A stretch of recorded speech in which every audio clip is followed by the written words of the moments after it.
Ibinasura ng Mandaluyong prosecutor ang reklamo ni Atong Ang laban kay whistleblower Pati Dongan. Para sa detalye ng balita, DJ Joey Boy, ibalita mo.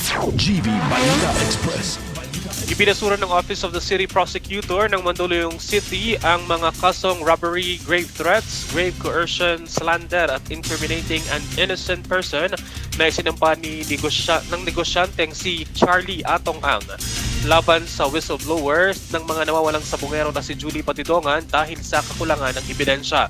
Sa resolusyong may petsang Setyembre at 30, sinabi ng mga piskal na walang sapat na prima facie na batayan ang mga reklamo.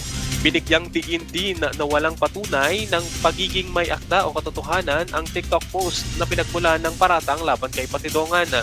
Napuna rin sa resolusyon ang mga pagkakasalungat sa alegasyon ni Ang kabilang ang patuloy nitong pagsuporta sa kandidatura ni Patidongan sa pagkaalkalde sa kabila ng umano'y sabwatan laban sa kanya. Nakatakdang iapila ng kampo ni Ang desisyon sa Department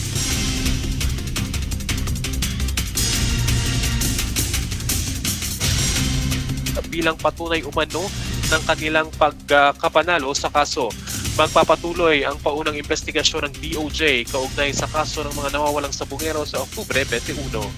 Para sa GV Balita Express, ito si DJ Joey Boy sa GV 99.9, Your Good Vibes.